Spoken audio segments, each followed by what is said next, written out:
जनजातियां।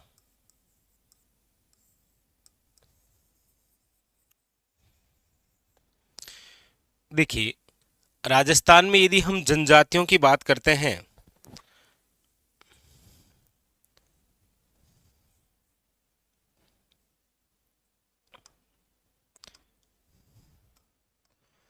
तो सबसे पहली बात तो यह है आपके सामने कि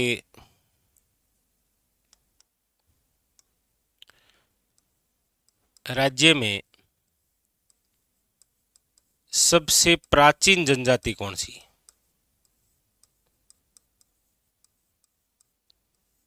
तो आपको याद रखना है कि राज्य में सबसे प्राचीन कोई जनजाति है तो याद रखिएगा वो है भील जनजाति। राज्य में सबसे प्राचीन यदि कोई जनजाति रही है तो वो कौन सी है, याद रखिएगा भील जनजाति। ठीक है। दूसरी बात, अगली बात है कि राज्य में सबसे बड़ी जनजाति, तो राज्य में जब सबसे बड़ी जनजाति की हम बात करते हैं तो फिर आ जाती है मीणा जनजाति। याद रखिएगा राजस्थान में जितनी भी जनजाति है उसका 47% है वो कौन है, मीणा। 47% कौन है, याद रखिएगा मीणा जनजाति है। ठीक है। इसमें भी आपको याद रखना है जैसे राज्य में कितनी जनजातियां हैं, तो फिर आपको याद रखना है कि राज्य में जो जनजातियां हैं वो है आपके 6।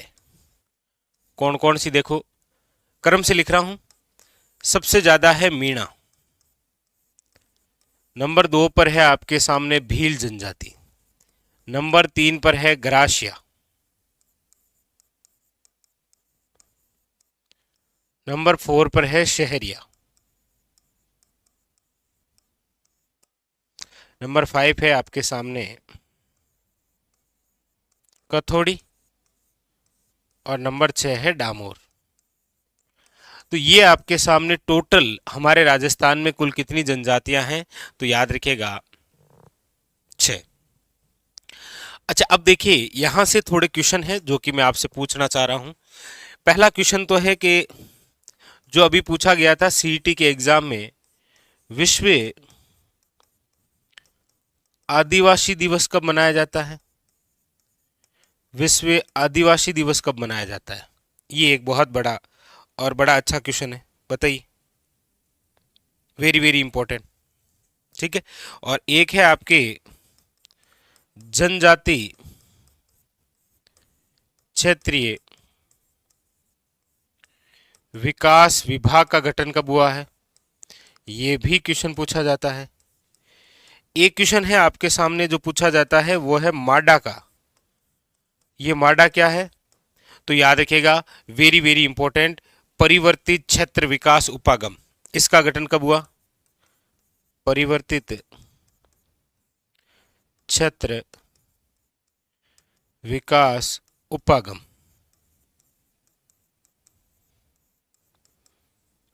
ये बताइए।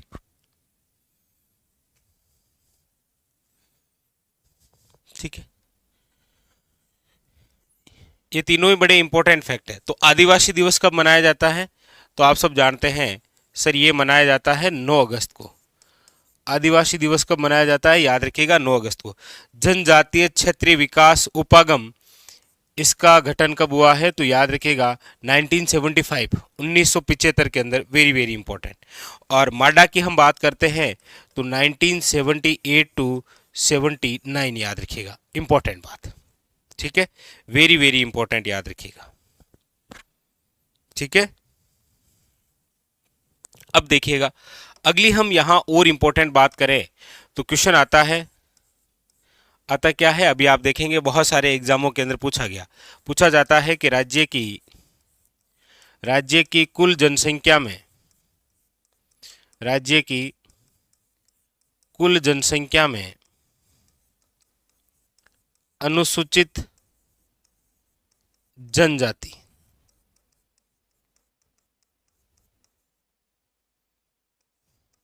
ये क्वेश्चन पूछ रखा है कि राज्य की कुल जनसंख्या में अनुसूचित जनजाति कितनी है। तो याद रखिएगा 14 नहीं, 13.48%, 13.48% है वो राज्य की कुल जनसंख्या में किसका भाग है। याद रखिएगा अनुसूचित जनजाति का। ये इंपॉर्टेंट है, ठीक है, काफी बार ये पूछा जाता है। अब देखिए क्वेश्चन तो ये भी पूछ लेता है कि राज्य में अनुसूचित जनजाति सर्वाधिक और न्यूनतम कहाँ है।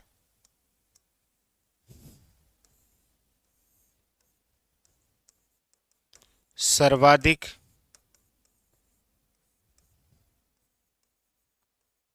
और न्यूनतम। तो आपको याद रखना है इंपॉर्टेंट बात कि राज्य में अनुसूचित जनजाति सर्वाधिक पूछे तो याद रखिएगा 1 नंबर तो है आपके उदयपुर और 2 नंबर पे है याद रखिएगा बांसवाड़ा। आप कहेंगे सर 2 नंबर क्यों बता रहे हैं, क्योंकि एग्जामिनर ने आप देखेंगे आरएसएस भी बोर्ड पूछता यही है कि राज्य में सर्वाधिक अनुसूचित जनजाति में दूसरे स्थान पर कौन सा जिला है, तो वो पूछता है बांसवाड़ा से।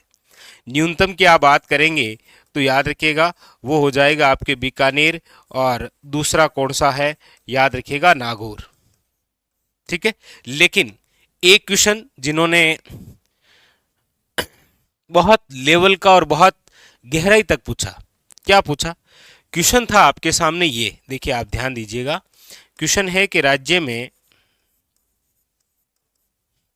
प्रतिशत के आधार पर, राज्य में प्रतिशत के आधार पर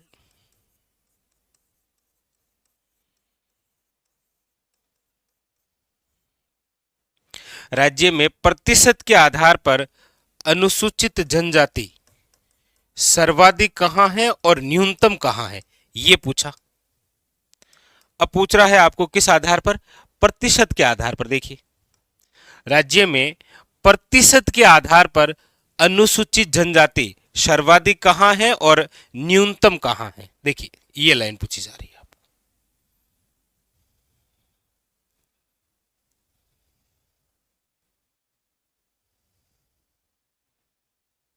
देखिए तो राज्य में प्रतिशत के आधार पर अनुसूचित जनजाति यहां पर सर्वाधिक और फिर आपको पूछा जा रहा है न्यूनतम। प्रतिशत के आधार पर यदि हम सर्वाधिक की बात करेंगे तो फिर 1 नंबर पर है बांसवाड़ा और 2 नंबर पर है आपके डूंगरपुर। 1 नंबर पर बांसवाड़ा, 2 नंबर पर कौन सा है याद रखिएगा डूंगरपुर। जबकि न्यूनतम में यदि हम बात करें तो फिर याद रखिएगा न्यूनतम में नागौर 1 नंबर और दूसरा नंबर कौन सा हो जाएगा बीकानेर। अब यहां पर आपको ध्यान रखना है प्रतिशत के आधार पर न्यूनतम नागौर है और वैसे न्यूनतम देखा जाए तो कहां है याद रखिएगा बीकानेर, ठीक है। अब आप अभी के जो आरएसएस बोर्ड द्वारा एग्जाम लिए गए हैं उनके अंदर यदि क्वेश्चन देखेंगे तो यहां से क्वेश्चन आता है कि राज्य में प्रतिशत के आधार पर दूसरे नंबर पर न्यूनतम अनुसूचित जनजाति कहां पर है, तो बीकानेर में।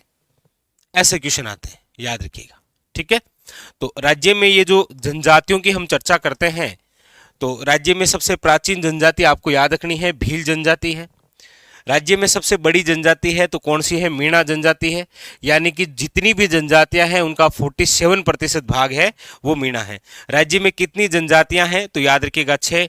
कौन कौन सी है तो याद रखिएगा मीणा, भील, ग्रासिया, सहरिया, आपके कथोड़ी और याद रखिएगा डामोर। वेरी वेरी इंपॉर्टेंट, ठीक है। और फिर इनसे अलग अलग विशेषता बातें, जैसे मीणाओं का मुखिया क्या कहलाता है तो पटेल, भीलों का मुखिया क्या कहलाता है तो फिर आपको याद रखना है गमेती, ठीक है, वो फिर अपने आप में और इंपॉर्टेंट हो जाते हैं जहां से क्वेश्चन बन, जैसे शहरिया जनजाति का मुखिया क्या हो गया, कोतवाल। जैसे ग्रासियाओं का क्या हो गया, सहलो। जैसे डामोर का क्या हो गया, मुखी। तो फिर उनकी, और फिर इनकी अपनी अपनी कल्चर है, कल्चर से क्वेश्चन आ जाते हैं। ठीक है, याद रखना है। इधर से याद रखिएगा, विश्व आदिवासी दिवस कब मनाते हैं, तो 9 अगस्त को पूछा गया क्वेश्चन है। जनजाति क्षेत्रीय विकास विभाग, यानी कि जनजातियों में उत्थान लाना और जितने भी सामाजिक या सरकार द्वारा जितनी भी योजनाएं हैं उनको जोड़ना है, इसलिए जनजाति क्षेत्रीय विकास उपागम 1975। ठीक है, और माडे का याद रखिएगा, परिवर्तित क्षेत्र विकास उपागम का गठन कब हुआ, तो 1978 टू 79। ठीक है, और दूसरी बात याद रखिए, राज्य की कुल जनसंख्या में अनुसूचित जनजाति का भाग कितना, ये सबसे इंपॉर्टेंट क्वेश्चन आप अक्सर देखते हैं, इस प्रकार के क्वेश्चन पूछे जाते हैं। फिर राज्य में अनुसूचित जनजातियों में सर्वाधिक कहाँ है, न्यूनतम कहाँ है। अब देखिए, केवल एक सर्वाधिक या एक न्यूनतम से काम चलेगा नहीं, 2 नंबर पूछता है। वो चोटी भी पूछता है ना राजस्थान की, तो वो यही पूछता है कि राज्य की दूसरी सर्वोच्च चोटी की ऊंचाई कितनी है। चोटी का नाम भी नहीं पूछा, वो केवल ऊंचाई पूछता है। तो धीरे धीरे पैटर्न के आधार पर क्वेश्चन पूछने के तरीके चेंज कर रहे हैं, तो आप भी थोड़ा पढ़ने का क्रम चेंज करिए। ठीक है, तो ये सारी बातें हैं जो आपके जनजातियों में से है। अक्सर आप देखते हैं कि यहां से यदि ऊपर से कोई जनजातियों से क्वेश्चन आता है शुरुआत से, तो वहीं से आपके सामने बन जाता है। ठीक है, चलिए, हाँ बिल्कुल स्टार लगा लीजिएगा, यहां से आपके एग्जाम के लिए क्वेश्चन बनने की संभावना है। ठीक है,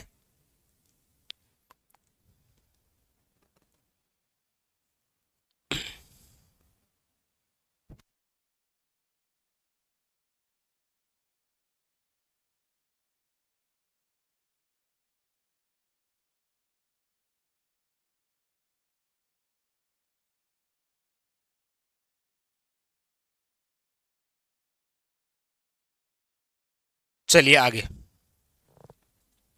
यहां पर पूछा गया था कि राजस्थान में सर्वाधिक प्रतिशत वाली अनुसूचित जनजाति कौन सी है, तो आप समझ ही गए